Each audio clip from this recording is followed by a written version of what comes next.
Bom dia, só alegria. Dando uns minutinhos para ver se mais alguma galera entra aí.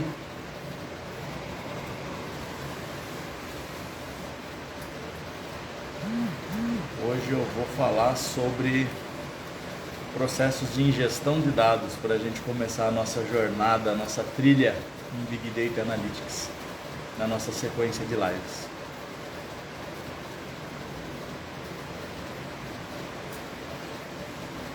Dando um minutinho aí, só mais um minutinho.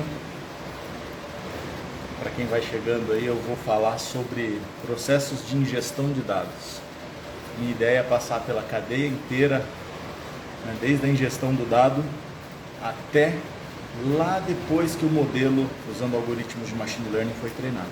Então, cada dia a gente vai falando um pouquinho aí dessa jornada. Tem bastante coisa para falar. No Cardio Nerd, tô aqui pedalando.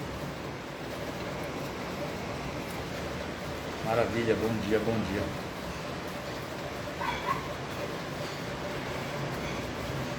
Acordar de manhã para ouvir um papo nerd logo cedo. Mas eu vou deixar todo o conteúdo gravado, eu subo lá no YouTube depois. Vou deixar lá guardado. Bom, vou começar a contar um pouquinho então.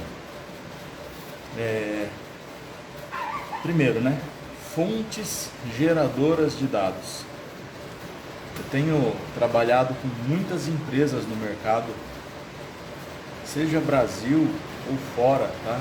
Seja empresas, seja área acadêmica de pesquisa. São muitas fontes de informação que geram dados e o primeiro problema é a coleta desses dados da forma correta. O segundo problema é armazenamento desses dados da forma correta. E o terceiro problema é gerar uma camada de dados que seja útil para a empresa do ponto de vista do negócio. Então vamos lá, vamos pensar, né? As fontes de dados que existem. Se você for uma indústria, você pode ter implementado um processo chamado IoT, que é a internet das coisas, né? Só recapitulando aí, bom dia, Tamar. A turma está entrando aí. Bom dia, galera. Eu vou falar hoje sobre, nessa esteira de Big Data Analytics, a minha ideia é contar um pouquinho hoje sobre o processo dos dados, armazenamento e ingestão de dados. E eu vou falar um pouquinho por dia disso. Bom, então são muitas fontes geradoras de dados. Vamos pegar alguns segmentos. Se a gente pegar o segmento, por exemplo, indústria, a indústria tem uma esteira de produção, né? Tem muitas máquinas e essas máquinas têm muitos sensores. Sensores que medem qualidade dos produtos, sensores que medem velocidade dos produtos caminhando pela esteira, sensores que podem medir temperatura, pressão, uma série de indicadores, vibrações. Os motores das esteiras não podem parar, né? Então você mede dos motores a corrente elétrica, a tensão, a reatância indutiva, a reatância capacitiva, resistência da armadura e por aí vai. Tem uma série de métricas que se mede. Isso tudo são dados. Então, na indústria, muitas informações são geradas e precisam ser armazenadas, né? Que aí a gente usa muito do processo chamado IoT. Se você pegar um varejo, uma loja, o cadastro das pessoas, seja da forma virtual, online, seja da forma presencial, as pessoas entram num aplicativo, as pessoas entram num site ou as pessoas entram na loja física. Seja qual for esse meio, ela preenche um cadastro. Então você tem os dados das pessoas. Você tem nome, endereço, onde mora, o salário, renda, investimento. Se você é da área de crédito ou áreas correlatas, você ainda pode ter acesso a informações, por exemplo, do SCR Bacen, né? Onde estão cadastradas as informações de crédito. Por ali você consegue saber o endividamento dessa pessoa. Muitas informações relacionadas ao crédito que são riquíssimas, são informações valiosas, mas são mais dados. Então é um volume grande de informação. Ainda se você é de uma área, de um segmento financeiro, uma área correlata, você pode comprar informação no mercado, né, dos birôs de informação. Então você vê as informações que você tem dentro de casa, Se elas não forem suficientes para resolver o seu problema, você pode comprar mais informações e aí você vai num birô. O que é um birô? São entidades que armazenam informações, lógico, tudo muito auditado juridicamente, tudo correto. Você vai nesses birôs para captar informações que estão ali centralizadas. Então tem uma infinidade de informação lá também que você pode consumir. Por exemplo, Serasa, SPC Brasil, BVS. Então tem uma série de birôs que você pode buscar essas informações também. ProScore. Então são vários birôs bacanas que você compra informação, complementa com o seu para desenvolver o seu projeto. Então, ó, de novo, falei da indústria que gera um monte de dado, um segmento de um varejista, uma loja, um banco, seguradora, seja lá quem for, ela tem um volume grande de informações, seja de coisas ou de pessoas. Então vamos pensar, né? Loja Pernambucanas, Magazine Luiza, imagina o quanto de informação sobre os carrinhos de compra que as pessoas montam e abandonam, os produtos mais comprados. Vamos pensar, vamos migrar, vamos para o Netflix, os filmes que estão ali disponíveis, os mais assistidos, as notas que você deu, vai para o Spotify, músicas que você ouviu, vai para um segmento jurídico. Se a gente entrar nos portais jurídicos, você tem uma infinidade de processos cadastrados. Se você entrar hoje num dos portais, você vai ver de 13 milhões de processos. Esses processos têm informação de ganho de causa, perda da causa, valor da causa, qual era o juiz, qual era a vara. Tem uma série de informações sobre processos jurídicos, que também são informações atreladas a quem? As pessoas ou as empresas. Então você imagina, né? A quantidade de dado que isso tudo gera. Vamos pensar em mais um segmento, Portal da Transparência. Mais uma fonte, né? Lá no Portal da Transparência você tem 1 milhão de informações também. Vamos dar um exemplo, que Bolsa Família deve ter dado lá desde 2013, ou por aí, meados disso, até hoje. Imagina o volume de informação que tem, milhões de pessoas cadastradas, mês a mês recebendo o benefício, as parcelas, que também podem ser utilizadas como fonte de informação, certo? Então, vocês estão vendo por aí que o volume de informação gerado, seja lá o segmento que você estiver, ele é sempre muito grande. Agora você tem que pensar com outros olhos. Os dados, pensar com outro viés. Os dados já estão sendo gerados, são fontes riquíssimas de informação. Você precisa capturar e armazenar. Faço um parênteses aqui. Sobre captura, você que tem uma empresa que tem site, você tem que taguear tudo que tem no seu site para capturar o movimento dos seus clientes dentro do seu site, para que a conversão dos leads seja muito maior, né? Você tem que ter um funil, e aí as pessoas que estão navegando no seu site para fazer alguma compra, elas estão gerando informações. Então construa um site que capture muita informação. Isso são dados. Através desses dados você vai tomar algumas decisões estratégicas para vender mais, para converter mais leads em clientes. No final do dia, tudo o que a gente faz tem que ter qual propósito? O propósito de aumentar o faturamento e reduzir o custo. É nisso que se resume. Se você não está aumentando o faturamento, ganhando mais dinheiro na pessoa física ou na pessoa jurídica, ou reduzindo o custo, porque os dois impactam em melhoria até de qualidade, seja qualidade de vida, qualidade da empresa. Se não tem esses propósitos, você tem que se justificar, tem que justificar o porquê disso, você está jogando trabalho fora. Então vamos lá, pegamos um volume absurdo de dados. Como a gente armazena esses dados? O tema então, pensando em armazenamento, a primeira palavra que vem hoje à cabeça é o Data Lake. Data Lake, Data Lake, certo? Uma estrutura de armazenamento muito difundida hoje. Todo mundo fala que quer ter um Data Lake. Vamos voltar lá em meados de 1980. Em 1980, não falava-se em Data Lake. Falava-se numa estrutura mais engessada. Vocês já devem ter ouvido falar sobre estruturas como Data Warehouse. A gente vai chegar nela. Mas vamos hoje pensar no que é mais falado, que é o Data Lake. Porque todo mundo está falando disso, né? Então todas as empresas querem o tal do Data Lake. Por que elas querem isso? Porque é muito fácil pegar todas essas informações que eu falei, seja o Netflix com os filmes e as avaliações das pessoas, o Spotify com as músicas, as avaliações, as listas, seja uma indústria gerando dados através dos sensores do IoT, seja um hospital gerando dados das imagens, das ressonâncias, dos raios-x, prontuário eletrônico, avaliação e laudo dos médicos. Todas essas fontes de informação têm que ser guardadas em algum lugar. Esse lugar hoje é chamado de Data Lake. Por quê? Porque ele é muito amigável para você colocar a informação lá dentro. Eu posso colocar tudo dentro do Data Lake. Ele aceita qualquer desaforo. Qualquer dado que você colocar lá dentro é bem-vindo. O seu Data Lake pode ser alimentado com qualquer fonte de informação. Ali você mistura dado que você quiser, você coloca informação estruturada, não estruturada, coloca tudo lá dentro, coloca filme, coloca texto, coloca áudio, enfim, joga tudo dentro do ambiente e chama aquele ambiente ali de Data Lake. Bom, primeiro ponto, você tem que ter um Data Lake organizado. E o que acontece? Hoje, se você der um giro no mercado e fizer uma entrevista com as empresas, o que eu mais ouço é: Brunão, meu Data Lake está virando pântano. Por que o cara de negócio fala que o Data Lake está virando pântano? Porque ele não consegue tirar informação do Data Lake. São tantas informações valiosas que estão sendo colocadas ali dentro, porém, as informações não estão gerando valor para a empresa. Eu faço sempre um paralelo do Data Lake, aí fazendo um parênteses, a simulação de crédito. Opa, vamos chegar lá.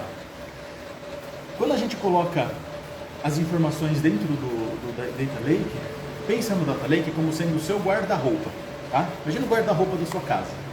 Pense assim, ó, na sua casa você tem um monte de roupa, certo? Independente da quantidade, você vai lavar essas roupas. Você lava, coloca no varal, e aí o que você quer? Você quer guardar.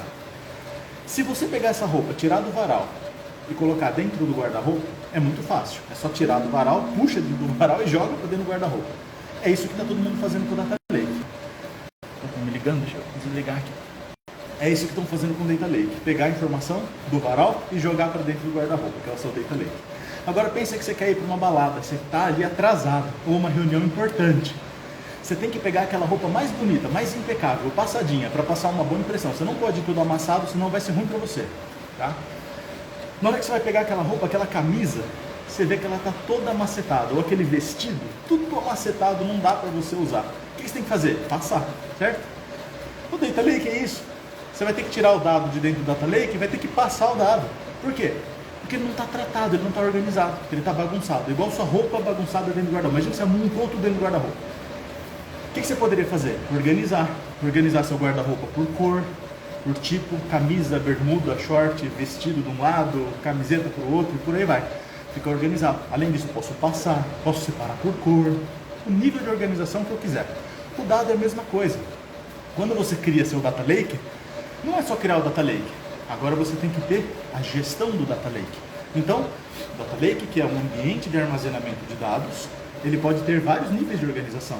Ou você joga todo o dado lá dentro e deixa a área de negócio abandonada, porque não vai conseguir resolver o problema. Quais problemas?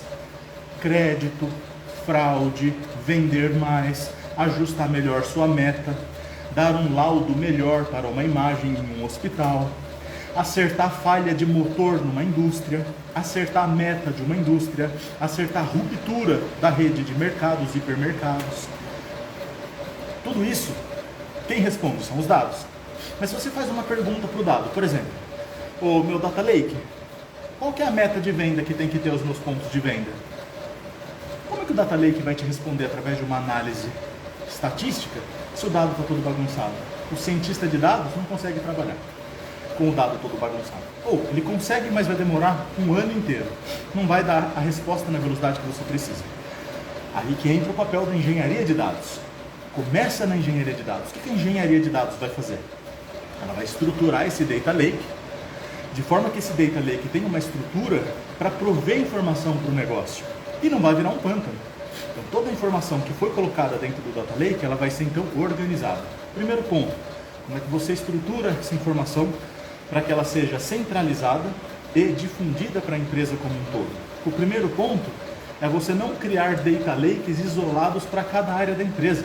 Então quando você vai construir uma unidade dessa, um ponto importante é, vamos tentar fazer uma força-tarefa, conversar com diversas áreas. Quando a gente entende que existe uma certa política envolvida nas áreas, né, quando a empresa é muito grande, dependendo do seu tamanho, mas o máximo que puder, tentar centralizar essa informação para que seja única para a empresa inteira, ela evita retrabalho, melhora a gestão. E aí, através disso, começa-se então criar as camadas adicionais sobre o Data Lake, justamente para evitar que ele vire um pântano. Então vamos ter que acabar com aquela frase, né? Poxa, meu Data Lake virou pântano. Eu ouço muito isso, já, né? Estou repetindo até aqui. Então como que a gente evita? Primeiro ponto, qual é a forma que você vai guardar essa informação dentro do Data Lake? Informações, se você está vindo de um segmento, vou pegar alguns exemplos aqui. Se você é do segmento lojas, varejista, banco, seguradora, informações que vão ser oriundas de pessoas, né? Várias informações de pessoas, tecnicamente falando, o que o engenheiro de dados vai fazer?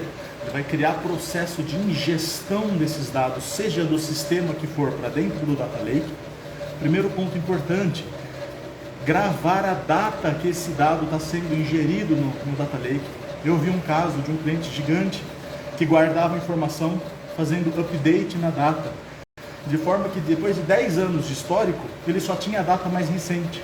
Pode jogar tudo fora, não vai servir para nada do ponto de vista estatístico. Não vai conseguir gerar valor com base no histórico, que é justamente o que você quer. Obter padrões de comportamento. Então, muito importante lembrar, na hora que eu gero a informação no meu Data Lake, seja lá do sistema que eu estou capturando, seja de um wearable, seja de um sensor de IoT, seja do Bacen SCR, seja de um Biro, Serasa, SPC Brasil, BVS, ProScore, seja lá de onde for que você capturar esse dado, na hora que você colocar ele para dentro do seu Data Lake, guarde a data de ingestão. Periodicamente você vai guardar essa data. Priorize salvar num formato que lhe atenda menor aos engenheiros de dados, são os formatos, por exemplo, Parquet particionado, partição por data de chegada. Claro que você não vai criar uma partição com timestamp, hora, minuto, segundo, milissegundo. Cria uma partição por dia, uma partição por mês. Por quê? Porque no formato Parquet, o processamento desses dados, ele vai considerar, por ser colunar, filtro em linhas por partição e filtro por quantidade de variáveis. E como eu sempre reforço, o seu Data Lake deve estar armazenado num ambiente de nuvem, você vai pagar menos e ter alta performance. E faço um parêntese aqui, hein? Quando alguém chegar para você e falar aquela famosa frase, porque nuvem não é segura, porque nuvem não é cara, essa pessoa é ignorante. É isso, não estuda. Ignorante no sentido de falta estudo, falta hora, bunda, cadeira. Já é mais sabido hoje, estrutura de segurança de nuvem, ok, maravilhoso, melhor que seu data center, muito melhor. Estrutura de armazenamento em nuvem, ok. Se o custo está elevado, é você que não sabe pilotar direito. Tem que aprender a pilotar a nuvem direito, porque ela é uma ferramenta gigante, maravilhosa. Então, primeiras dicas aí para o engenheiro de dados. Engenheiro de dados, construa o Data Lake com foco em gerar valor para a empresa inteira. E não só jogar dados para virar um pântano depois. Então vamos lá. Formato, Parquet, crie partições por dia ou por mês. Formato Parquet com compressão Snap, bacana. Armazene dentro de um storage barato, dentro da nuvem. Por exemplo, AWS S3 com ciclo de vida, considerando os storages frios do S3 que são mais baratos. Essas dicas você vai aprofundando e vai pesquisando. Eu estou só falando um overview, né? Senão a gente fica com 10 horas de live aqui. Eu só tenho 40 minutos. Eu vou tentar ser mais rápido aqui. Bom, então vamos lá. Data Lake, guarda no formato Parquet, compressão Snap, particione por dia ou por mês, para que você possa guardar essas datas particionadas, os seus dados particionados. Formato Parquet já falei. Crie uma camada de monitoramento do dado de chegada. Isso é muito importante. Criar um Data Lake, você tem que já criar um monitoramento do seu Data Lake. E olha que eu ainda vou falar de um monte de camada depois para frente. Mas o Data Lake já tem que ser monitorado. Quais são os arquivos que chegam nele? Quais são os layouts do arquivo que chegam nele? Quais são os tipos das variáveis que estão dentro dos arquivos que chegam? Os tipos das variáveis do layout, eu vou dar o nome de metadados. Qual é o metadados desses dados? Quais são os tipos de dados que estão dentro desses dados? Isso tem que ser guardado. Então você pode montar, assim que essa carga de dados é feita, você já cria uma estrutura que lê a carga de dado e gera um dashboard bonitão, que você pode deixar plotado numa TV dentro da sua empresa e falar, olha aqui minha entrega do Data Lake. Sabe aquela história de mostrar a cabeça do bacalhau que o pessoal fala, né? Olha aqui a entrega do meu Data Lake. Eu tenho um dashboard que eu já monitoro toda a carga do dado. Se alterar um layout, gera um alerta. Se uma volumetria de uma tabela altera para mais ou para menos, gera um alerta. Se uma variável que era numérica passou a ser uma string, gera um alerta. Tudo isso mitiga todos os riscos que hoje as áreas de negócio têm reportado. É uma vergonha uma área de negócio que está lá na ponta, vendendo o produto final, descobrir erro no produto que poderia ter sido pego lá pelo engenheiro de dados. Poxa, uma vergonha para a área de engenharia de dados, que não fez o trabalho bem feito. O que ela precisa garantir? O lake, ingestão, boa automação, governança, metadados, monitoramento desse data lake. E aí sim, você pensa na próxima camada. Agora meu lake já fiz um processo de ingestão automatizado bacana. Dica para essas automações de orquestrações, Airflow. Dica de storage, AWS S3 ou Google GCP Cloud Storage. Essa é a camada fria, onde o seu data lake fica ali na essência guardado. Particionado por data, dia ou mês. Utilize esse tipo de granularidade. Metadados, governança, aplique aí camada criptografia desse dado, esse dado criptografado dentro dessas duas nuvens que eu falei. A criptografia é o AES 256. Para o dado chegar dentro desse ambiente, existe a criptografia do túnel de transmissão, que é o TLS 1.2 para cima, né, a versão disso. Criptografia de transmissão, criptografia de repouso, AES 256, acabou, segurança extrema. Você tem o metadados, você tem alerta de quando alguma alteração aconteceu, você tem a governança, pensando em LGPD, você tem tudo que foi feito sobre esse dado, porque você monitorou a chegada dele e sabe para onde ele vai, e isso já coloca o pezinho seu no Data Lineage, que é a linhagem dos dados, ou seja, eu sei que tabelas que chegaram dentro do meu data lake, eu sei como, eu sei quando e eu sei porquê. Isso tudo ficou guardado no seu metadado, na sua governança, no seu data lake. Feito isso, agora você vai olhar, chamar os cientistas de dados da empresa, chamar as áreas de negócio da empresa. Percebam que eu estou com um chapéu de engenheiro de dados nesse momento. Comecei no início da jornada, em gestão dos dados, armazenamento dos dados, tratamento desses dados unificados para a empresa para prover valor. Para quem? Para a área de negócio, é sempre um negócio. Então agora, qual que é a ideia? A ideia é ouvir o negócio. Quais problemas negócio você vai querer resolver? Porque eu vou estruturar esse lake com uma nova camada. O que eu vou fazer? Pensa no guarda-roupa. Lembra que eu falei? Tirei a roupa do varal, joguei dentro do guarda-roupa. Agora eu vou arrumar o guarda-roupa. Eu não quero que meu guarda-roupa fique aquele furdunço, aquela bagunça que não consigo pegar uma roupa de lá depois de forma rápida e sair para trabalhar, sair para uma festa, sair para fazer o meu rolê. Então, o que você vai fazer agora? Passar a roupa, organizar a roupa no guarda-roupa, certo? Então a gente vai ter que criar uma nova camada de estrutura de dados sobre esse data lake, certo? Então essa nova camada, o que você deveria fazer? Ouvir as áreas de negócio. Ouvir os problemas que vão ser resolvidos, para junto com o cientista de dados e os especialistas de negócio, criar os indicadores que vão responder às perguntas de negócio. Esses indicadores, do ponto de vista dos cientistas de dados, do ponto de vista de algoritmos de machine learning, inteligência artificial, eles são chamados de variáveis explicativas. Então esses indicadores são os mais importantes, porque tanto eles podem compor uma camada de BI, Business Intelligence, que com base num dashboard as áreas de negócio vão tomar decisões. Então você poderia ter, criei meu data lake, ótimo, eu tenho várias informações lá. Ele poderia gerar um mapa do Brasil, informando para você, se você imagina que você é um varejista, você tem lojas, imagina que você tem uma rede de lojas. Poxa, você poderia ter um dashboard com o mapa do Brasil pintado, com mapa de calor no mapa do Brasil, mostrando o volume seu de venda dentro das lojas nos estados. Junto com isso, eu poderia plotar inadimplência. E você olhar e falar, nossa, olha, eu poderia expandir minha loja para cá. Nossa, olha, o produto X não está sendo vendido muito nessa loja, mas está sendo vendido na outra. Vamos tentar entender se é o comercial que tem um discurso diferente, ou se são as pessoas que têm um comportamento de compra diferente. Esse tipo de pergunta você só vai conseguir fazer olhando para um dashboard, olhando para o dado trabalhado e não para o pântano de um data lake abandonado. Essa é a diferença. Então você não precisa pensar, para o data lake ter valor eu preciso ter um algoritmo de machine learning, não, nem precisa chegar até lá.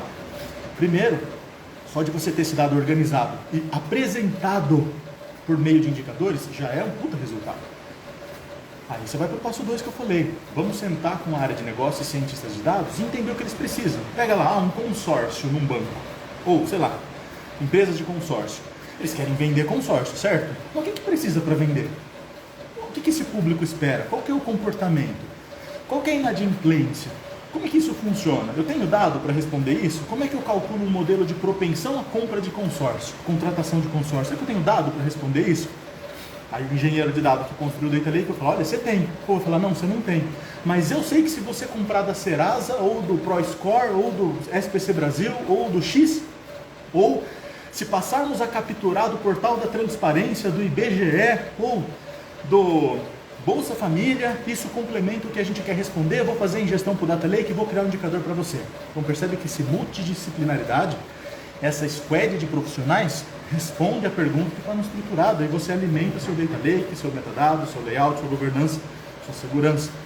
A esteira fica com uma realimentação positiva. Bacana. Mapeia então os problemas que você quer resolver, que a empresa quer resolver. Ah, eu estou com um problema de churn. Ah, eu quero conceder mais crédito.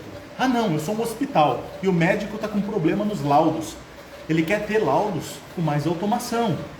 Ouve o médico. O que você precisa? De um prontuário eletrônico que já venha com o histórico das palavras, uma nuvem de palavras com as principais reclamações das pessoas, do seu paciente? Então pensa, em todos os segmentos se aplica. Você é um juiz, você é um advogado, você é um escritório de advocacia. Você quer prever valor da causa? Você quer prever a probabilidade daquele processo ser ganho ou não? Probabilidade do juiz aceitar ou não a causa? Calcular o valor da causa com base no histórico de processos por vara, por região? Em todas as áreas se aplica. Você quer saber a probabilidade de um motor falhar durante a noite na sua linha de produção principal? Imagina uma indústria gigantesca de laticínio. Motores funcionando 24/7. Um motor desse não pode parar. Mas que hora que você vai dar manutenção nele? Você tem que ter um modelo estatístico que prevê a falha dele. Qual é a probabilidade de um motor falhar? Qual é a probabilidade de uma pessoa inadimplir? Qual é a propensão do Bruno a comprar um carro tipo tal? Qual a probabilidade de uma pessoa que já está devendo pagar a conta dela nos próximos dias? São perguntas que o negócio faz em diversos segmentos. E você tem que ouvir essas perguntas para olhar se o seu processo de engenharia de dados tem informação para suprir as respostas, para fornecer as respostas. E aí sim, criar a camada de indicadores. Gente, é a sacada do Data Lake. Então hoje, minha ideia foi falar para vocês o porquê construir essa estrutura de Data Lake e se atentar que a gente precisa dessas outras camadas que vão depender da conversa com o propósito da empresa. O que ela quer resolver. Não sai fazendo uma nova camada além do Data Lake sem saber o que você precisa atender para o negócio. Por quê? A ideia é gerar mais valor. Se você gerar valor com o seu Data Lake, o negócio vai ficar feliz e vai dar mais valor para você, dar mais investimento para a sua área, dar mais investimento para o seu trabalho. Para quem é técnico, um analista vai provavelmente ser promovido de forma mais fácil, mais rápida, porque está gerando mais valor para a empresa. Certo? Então vamos lá. Estruturou seu Data Lake, conversou com as áreas de negócio, pense então na camada de indicadores preditivos que você tem que criar. Hoje foi para falar sobre essa camada do Data Lake. As próximas lives, os próximos dias, eu vou falar sobre as camadas de Feature Store. Como é que cria esse indicador? Como que esse indicador tem que ser estruturado? Até a gente chegar na camada de treinamento dos algoritmos de Machine Learning, algoritmos supervisionados, não supervisionados, inteligência artificial, como é que avalia, como é que coloca em produção. Então eu vou falar sobre essa esteira inteira. Hoje foi um overview geral sobre Data Lake. Faça a analogia do Data Lake com o seu guarda-roupa. Você quer ter um monte de roupa lá dentro, mas você não quer que fique tudo bagunçado, senão nem você consegue usar. É isso, tá? E tecnicamente, lembra, partição por data, granularidade ano, mês, dia, formato tipo parquet, estrutura de ingestão, governança, segurança, metadados e dashboard de entrada. Galera, muito bom estar com vocês aqui no meu Cardio Nerd. Todos os dias eu vou falar de uma estrutura como essa. Tem coisa pra caramba pra falar. Eu vou abrir a caixinha de pergunta hoje sobre o tema Data Lake. E aí a gente vai tirando as dúvidas aí ao longo dos dias, ao longo das lives. Bom dia para todo mundo aí e bora implementar os seus lakes para as próximas camadas terem sucesso total. Valeu, gente. Bom dia para vocês. Só alegria. Falou.